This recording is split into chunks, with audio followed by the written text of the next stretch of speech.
एक और manufacturing IPO SME segment में आ चुका है और सबसे इंटरेस्टिंग बात यह है कि ग्रे मार्केट प्रीमियम यानी जीएमपी ने एंट्री के साथ ही जबरदस्त बज़ क्रिएट कर दिया है। लेकिन क्या सिर्फ जीएमपी देखकर इस कंपनी के आईपीओ में अप्लाई कर देना चाहिए या कंपनी के फंडामेंटल्स भी उतने ही स्ट्रॉन्ग है?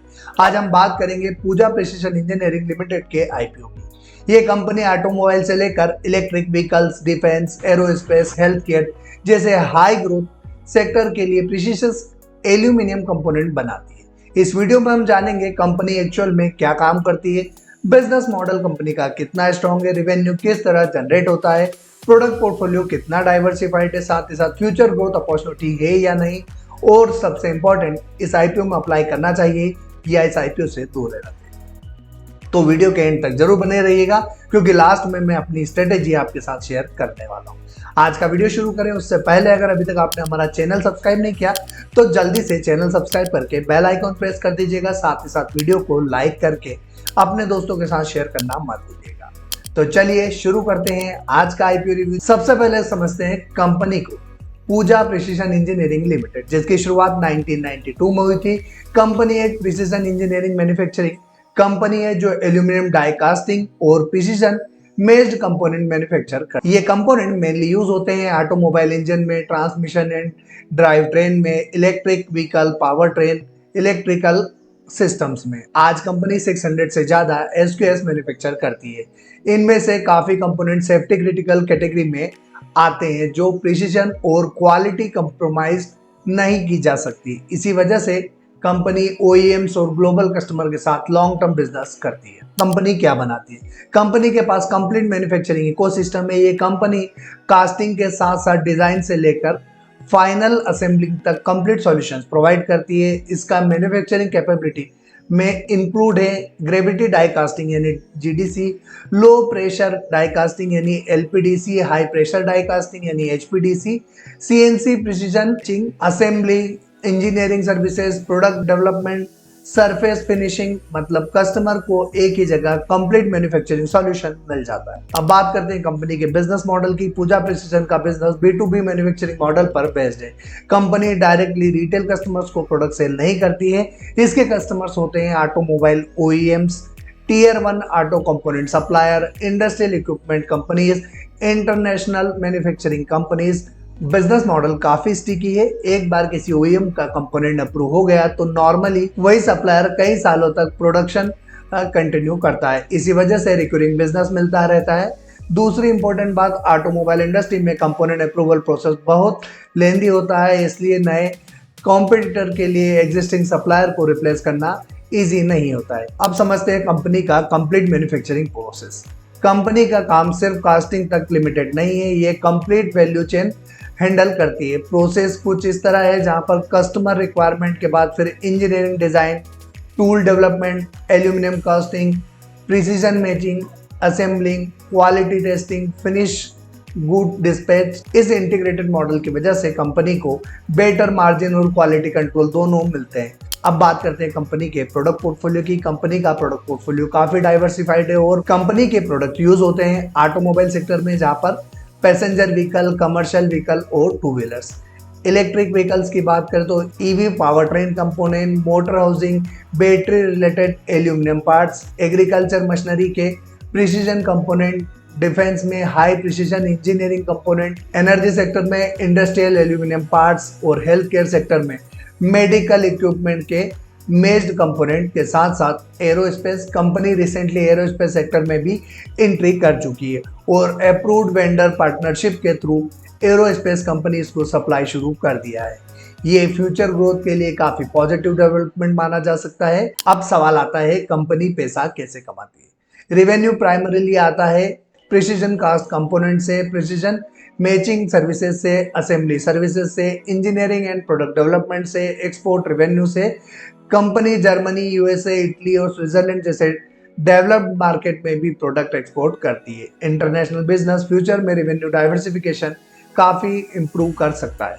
रेवेन्यू की बात करें अगर हम, तो क्लाइंट वाइज रेवेन्यू की बात करें तो टॉप 1 कस्टमर से 31.75% रेवेन्यू, तो टॉप 2 कस्टमर से 50.59% का रेवेन्यू आता है, तो वहीं टॉप 5 कस्टमर से 74.72% की रेवेन्यू, तो टॉप 10 कस्टमर से 88.64% रेवेन्यू आता है।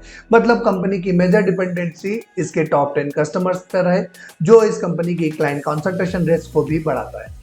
अब अगर सेक्टर वाइज रेवेन्यू की बात करें तो ऑटोमोबाइल सेक्टर से 72.58% रेवेन्यू, तो वहीं ईवी सेक्टर से 9.81%, तो नॉन ऑटोमोबाइल सेक्टर से 17.61% रेवेन्यू आता है। अगर स्टेट वाइज रेवेन्यू की बात करें तो महाराष्ट्र से 60.64% का रेवेन्यू, कर्नाटका से 9.74%, तो पंजाब से 7.20%, हरियाणा से 6.15%, तो गुजरात से 5.73% का रेवेन्यू आता है। जबकि तेलंगाना, उत्तराखंड, झारखंड से 5% से कम का रेवेन्यू आता है। वहीं अदर से स्टेट से 1.35% रेवेन्यू आता है। जबकि एक्सपोर्ट से कंपनी की रेवेन्यू का काफी छोटा पार्ट यानी 0.84% रेवेन्यू ही आता है। मैन्युफैक्चरिंग इंफ्रास्ट्रक्चर की अगर हम बात करें तो कंपनी के पास एडवांस मैन्युफैक्चरिंग फैसिलिटी है, जहां अवेलेबल है modern melting furnace, multiple casting lines, CNC matching centres, inspection laboratories, quality testing infrastructure. यही इंफ्रास्ट्रक्चर कंपनी को डिजाइन से लेकर फिनिश्ड कंपोनेंट तक कंप्लीट मैन्युफैक्चरिंग कैपेबिलिटी प्रोवाइड करता है। कस्टमर बेस की बात करें तो company diversified customer base serve करती है। कंपनी के कस्टमर बेस में इंक्लूडेड है leading automobile OEMs, tier 1 auto supplier, industrial companies, international customer, और कंपनी की प्रेजेंस इंडिया के साथ साथ यूरोप और अमेरिका के डेवलप्ड मार्केट तक पहुंच चुकी है। बात अगर एम्प्लॉय स्ट्रेंथ की करें तो 31 मार्च 2026 तक कंपनी के पास 216 परमानेंट एम्प्लॉयज की टीम है। ये employees manufacturing, quality control, engineering, maintenance, HR, finance के साथ साथ बिजनेस डेवलपमेंट जैसे डिपार्टमेंट में काम करते हैं। अब बात करते हैं इस कंपनी के आईपीओ डिटेल की। 28 जुलाई के दिन आईपीओ शुरू होने वाला है, 30 जुलाई तक ओपन रहेगा, तो 4 अगस्त के दिन टेंटेटिव लिस्टिंग हो सकती है। 10 रुपीज फेस वैल्यू, 285 से 301 रुपीज का प्राइस बैंड होने वाला है। 159.83 करोड़ का आईपीओ साइज होने वाला है, जो कि पूरा का पूरा फ्रेश इशू होने वाला है।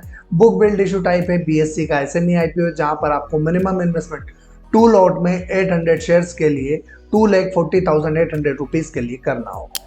अब बात करते हैं कंपनी के फाइनेंशियल्स की। कंपनी की आय लगातार बढ़ रही है। FY26 में रेवेन्यू 32.50% ईयर ऑन ईयर बढ़ा, जो मजबूत ऑर्डर बुक और बिजनेस एक्सपांशन को दर्शाता है। प्रॉफिटेबिलिटी की बात करें तो FY26 में प्रॉफिट आफ्टर टैक्स 29.13% बढ़ा। लगातार बढ़ता मुनाफा कंपनी की बेहतर ऑपरेशनल इफिशिएंसी को दर्शाता है। इबिटा परफॉर्मेंस की बात करें तो इबिटा में 29.81% की ग्रोथ देखने को मिली, जिससे पता चलता है कि कंपनी की ऑपरेटिंग परफॉर्मेंस लगातार मजबूत हो रही है। वहीं अगर असेट ग्रोथ की बात करें तो कुल असेट 70.23% ईयर ऑन ईयर पर बढ़ती हुई दिखी। ये इंडिकेट करता है कि कंपनी ने अपनी मैन्युफैक्चरिंग क्षमता और बिजनेस स्केल का तेजी से विस्तार किया है। नेटवर्थ की अगर बात करें तो नेटवर्थ में 54.48% की ईयर ऑन ईयर शानदार ग्रोथ देखने को मिली, जिससे कंपनी के फाइनेंशियल सिचुएशन पहले से अधिक मजबूत दिखाई देती है। रिजर्व्स एंड सरप्लस की अगर बात करें तो 52.67% का ईयर ऑन ईयर में रिजर्व्स एंड सरप्लस में ग्रोथ देखने को मिली, जो दर्शाता है कि कंपनी लगातार मुनाफा कमाकर उसे बिजनेस में दोबारा इन्वेस्ट कर रही है। बोरोइंग की बात करें तो बोरोइंग में 110.64% की ईयर ऑन ईयर ग्रोथ देखने को मिली है। यह कर्ज बिजनेस एक्सपांशन और कैपिटल एक्सपेंडिचर के लिए लिया गया है।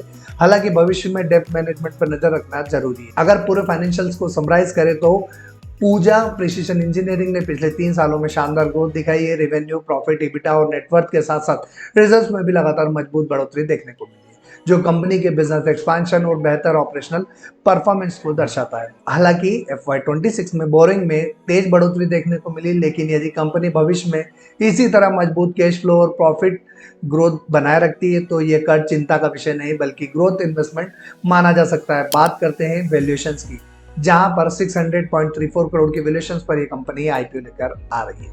28.18 का आरओई काफी मजबूत माना जाता है। इसका मतलब कि कंपनी शेयरधारकों के निवेश पर बेहतर रिटर्न जनरेट कर रही है।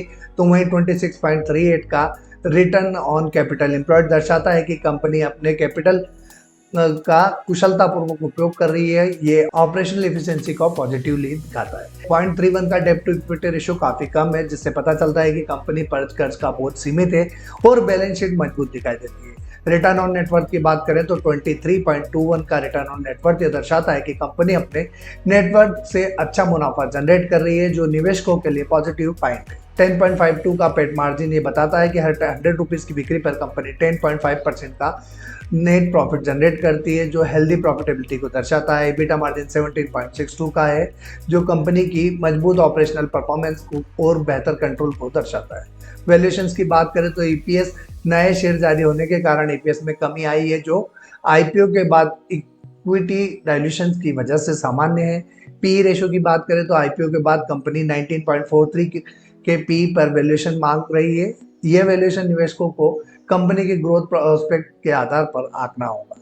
प्राइस टू बुक वैल्यू 3.19 का है, जो दर्शाता है कि IPO अपने बुक वैल्यू से लगभग 3.2x के गुना पर लेकर आ रही है। यदि कंपनी भविष्य में मजबूत ग्रोथ बनाए रखती है तो वैल्यूएशन उचित माना जा सकता है। प्रमोटर होल्डिंग की बात करें तो IPO के बाद प्रमोटर होल्डिंग घटकर 60.63% रह जाएगी, लेकिन प्रमोटर के पास अभी भी कंपनी के मजबूत नियंत्रण बना रहेगा। अब बात करते हैं कंपनी के पीयर कंपैरिजन की। अगर पीयर कंपैरिजन के आधार पर देखें तो पूजा प्रिसिशन इंजीनियरिंग सबसे मजबूत रिटर्न रेशो और कम पी वैल्यूएशन के सामने आती है। रिटर्न ऑन नेटवर्थ और EPS कंपनी की मजबूत कमाई क्षमता को दर्शाता है, जबकि कम पी ये संकेत देता है कि IPO अपने लिस्टिंग पीएस की तुलना में आकर्षक वैल्यूएशन पर आ रहा है। IPO से आने वाले पैसे का उपयोग मैन्युफैक्चरिंग फैसिलिटी सेटअप करने में 106.34 करोड़ का उपयोग होने वाला है। वर्किंग कैपिटल रिक्वायरमेंट में 30 करोड़ का और रिमेनिंग अमाउंट जो है वो जनरल कॉर्पोरेट पर्पस के लिए उपयोग में आने वाला है। अब बात करते हैं ग्रे मार्केट प्रीमियम की, लेकिन उससे पहले अगर अभी तक आपने हमारा चैनल सब्सक्राइब नहीं किया तो जल्दी से जाइए चैनल सब्सक्राइब करके बेल आइकॉन प्रेस कर दीजिए। ग्रे मार्केट में फिलहाल 81.40% की धमाकेदार प्रीमियम देखने को मिल रही है, लेकिन दोस्तों याद रखिएगा कि GMP के आधार पर कभी भी किसी IPO में निवेश ना करें। इसके लिए हमने कुछ पैरामीटर डिसाइड किए, जिनकी सहायता से आज आप और हम मिलकर इस कंपनी का IPO रिव्यू करने वाले हैं। नंबर 1 पर आता है वैल्यूएशन। इस कंपनी के वैल्यूएशन हल्की प्रीमियम साइड पर नजर आ रही है। नंबर 2 पर आता है फाइनेंशियल्स। कंपनी के फाइनेंशियल ग्रोथ ओरिएंटेड नजर आ रहे हैं। नंबर 3 पर आता है पीयर कंपैरिजन। ये कंपनी अपने पीयर्स के मुकाबले बेहतर वैल्यूएशन पर IPO लेकर आ रही है। और नंबर 4 पर आता है grey market premium. Grey market में फिलहाल 81% से ज्यादा की एक दमदार प्रीमियम देखने को मिल रही है।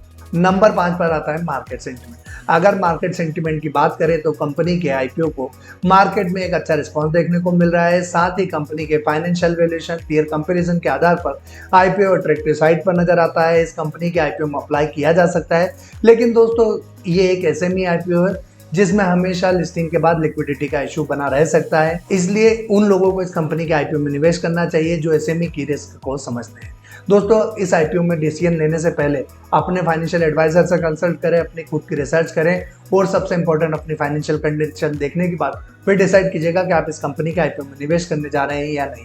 मेरे डिसीजन पे अपना डिसीजन मत लीजिएगा। आप इस कंपनी के IPO में क्या करने वाले हैं, अप्लाई या फिर अवॉइड, जल्दी से कमेंट में टाइप करके बताइए। वीडियो पसंद आया तो लाइक कीजिएगा, अपने दोस्तों के साथ शेयर करना मत भूलिएगा।